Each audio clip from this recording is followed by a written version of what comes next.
Can you remind our audience about what is an ADC? Yeah, excellent question. So basically, I think of these ADCs as almost like a smart bomb. So basically, it's an antibody, and tagged to the antibody is a linker, and that linker is linked to chemotherapy. So on one antibody, sometimes you can have 8 different chemotherapy molecules. For example, sacituzumab has about an 8-to-1 ratio. So 8 chemos to 1 antibody. So you're able to deliver a ton of chemotherapy into a cancer cell. So in this case, the antibody is going to target a receptor that's on the cancer cell much more than that receptor is on normal cells, right? So it should be a receptor that is more specific to the cancer cell. So we know, for example, in triple negative breast cancers, more than 95% of tumors will have a TROP2 receptor on them. So that makes it a really good target because that's not commonly expressed on normal cells, but is almost always expressed on a triple negative breast cancer cell. So makes it a nice thing for that antibody to target. That antibody binds to the receptor on the cancer cell. It gets taken into the cancer cell and then releases all its chemotherapy into the cancer cell. So you're delivering a ton of chemo in a targeted way into the cancer cell. And so, again, I think people think of them as smart bombs because they're able to really target where the chemo needs to go and deliver a ton of chemo into it to kill the cancer cell more effectively. This is different than chemo, where you're just, giving a drug that kills cancer cells into the bloodstream. So it's not targetedly delivered into the cancer cell, right? That's super helpful. Can you help us understand immunotherapy? I can try. Um, basically, the way I think of it, I tend to be very simple in my understanding of these things, is that if I'm a cancer cell and I have a PD-L1 receptor on me, that receptor interacts with a T cell, so our immune cells, and interacts and tells it to turn off. So in essence, the PD-L1 receptor interacts with PD-1 on the T cell, and it's sending an off signal. And so that's telling the T cell, hey, don't do what you're supposed to be doing, which is looking for things that don't belong in your body and kill it, right? And so it's not letting it do its job. But if you block that PD-L1 receptor, so if you take an antibody that binds to PD-L1, no longer can the PD-L1 talk to the T cell, right? Because you've blocked that interaction. And so now it's not able to turn the T cell off. And so now that T cell should do his job, which is find foreign things that don't belong in your body and kill them, right? Such as cancer cells, which don't belong there either. And so it should be able to work. So these drugs like pembrolizumab actually inhibits PD-1. Atezolizumab is a drug that's an antibody binding to PD-L1. But in essence, they're just blocking that interaction between the T cell and the cancer cell so that the off signal is not being given. So people think of immune drugs as taking the brakes off the T cell and allowing the T cell to do its job. I see. Okay, that is super helpful. So now coming back to ASCENT 4, I'm assuming, given what you've described for us, that for a patient to be kind of eligible for what was being studied in ASCENT 4, they would need to have cells that are expressing PD-L1. And as long as that's true, because 95% of all metastatic TNBC have TROP2, they could then get the ADC. That's exactly right. So you're in a center where you were randomized, though. So half the people got standard chemotherapy with pembrolizumab and half got the sacituzumab with pembrolizumab. But that's exactly right, that everyone in the trial, actually, we did central testing. So everyone had to have their tumor sent to a central laboratory where we could confirm that the tumor was, in fact, PD-L1 positive. And then you would be able to enroll into the trial. We also centrally confirmed that they were triple negative as well. Okay, super, super helpful. The next set of questions for me is, I've heard you say this a few times today, is we are able to control the cancer for some longer duration of time. And for what it's worth, Dr. Tolaney, in the last 4 or 5 episodes we've recorded, I've started hearing this language of control, control, control. So in the world of curable cancers and controllable cancers, can you help us understand what control means and how we actually study them? Like, how do we define control? Yeah, no, that's a good question.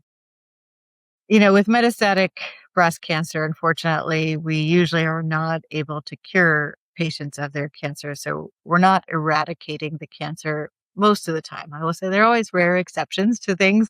So I'll never say never, but in general, that isn't unfortunately the case right now.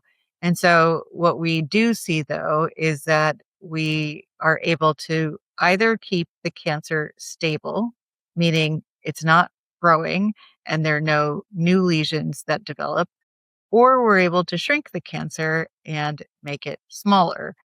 That's what I would consider control, is that the disease is either stable or shrinking. Whereas if there's a new lesion or growth in an existing lesion, we would call that disease progression, where it is not being controlled, meaning whatever drugs I've given it should not allow it to grow or make a new lesion, right? That means those drugs aren't working. And that's what we're trying to avoid. So in Ascendo 4, it sounds like one of the endpoints was progression-free survival. And what that effectively means is we're able to control it for a longer duration of time. That's right. So we're able to keep cancer from growing or developing new lesions for longer, meaning that patients had their cancer either shrinking or stable for longer when they got sacituzumab and pembrolizumab compared to the chemotherapy pembrolizumab. One unique thing that we didn't get into was that the people who got sacituzumab and pembrolizumab not only had a longer progression-free survival or longer time where their cancer was controlled, but they also had a longer duration of response. And what that means is that if you achieve a response, and the way we define that is having 30% or more shrinkage of your tumor lesions, that once for those who did achieve a response, it lasted a lot longer in the sacituzumab pembrolizumab arm compared to people who got chemo and pembro and had a response. So even though the cancer was shrinking in both regimens, it was lasting much longer with sacituzumab and pembrolizumab. And I think that was so, when I saw that, I thought, oh, that's because of the immune response, right? Like we always think that when people have a response to immunotherapy, it causes a much longer duration of keeping things controlled. You can imagine, I guess the way I always like to think of this is that if your own body knows what's foreign and what's the cancer and can learn how to monitor for it and kill it on its own, that your T cells are able to do that, well, that's pretty good, right? Because then it means it will help keep things controlled longer. It becomes a lot more difficult to outsmart your immune system from resistance mechanisms. And so we've always thought that that allows, once you respond to immunotherapy, you can really hit a great response. I will say, I'm not sure I'm correct with my analysis, though, of Ascento 4, because interestingly, there was a sister trial called Ascent-03, just to confuse you, which was a trial that actually focused on the PD-L1 negative tumors. So those cancers that are the majority of patients who have metastatic triple negative breast cancer. And as their first treatment, they got randomized to sacituzumab by itself or chemo by itself and found that sacituzumab controlled cancer longer than chemotherapy. So that was progression-free survival was longer. But interestingly, duration of response was also much longer with sacituzumab compared to chemotherapy. So it wasn't, in this case, there was no immune drug being given, right? So my theory of saying the duration of response was so much longer in Ascento 4 compared for sacituzumab pembrolizumab compared to chemotherapy pembrolizumab, in fact, may be driven by the sacituzumab by itself, right? That the drug on its own may be inducing its own immune response. These antibody-drug conjugates, we do think can function via immunogenic cell death as well. And so it could be more complex than I've made it. And so I think nonetheless, I think it's really exciting to see that these ADCs are working both in the PD-L1 positive and negative setting and that they're not just improving progression-free survival, they're also keeping people having a deep response for much longer. And that I think is meaningful to patients because when your cancer shrinks a lot, you feel a lot better, right? You tend to have less symptoms from your cancer. And if you can keep that duration of response longer, that also hopefully means that people are feeling better for much longer, which I think is really nice to you. This podcast, show notes, and newsletter is for general informational purposes only and does not constitute the practice of medicine, nursing, or other professional healthcare services, including the giving of medical advice, and no doctor-patient relationship is formed. The use of information on this podcast or any materials linked from this blog is at the user's own risk.